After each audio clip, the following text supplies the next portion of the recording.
Seorang istri pimpinan salah satu pesantren di Kabupaten Aceh Barat, diperiksa polisi setelah diduga menyiram air cabai terhadap seorang santri berusia 13 tahun.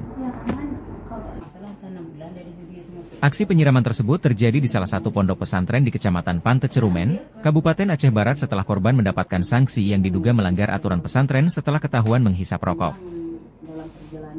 Kasat Reskrim Polres Aceh Barat, Ibtu Fahmi Suciandi mengatakan, pihaknya telah memeriksa NN, wanita berusia 40 tahun yang merupakan istri pimpinan pesantren.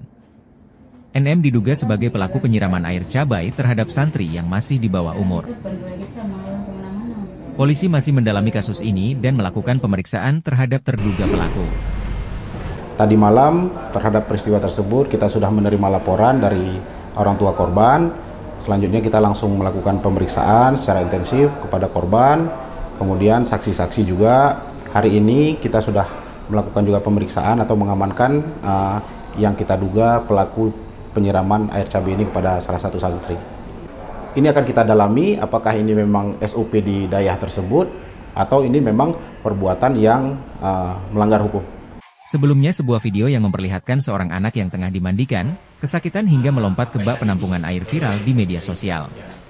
Korban mengeluhkan seluruh badannya panas setelah mendapatkan siraman air cabai dari istri pimpinan salah satu pesantren. Tim Liputan Aceh Video.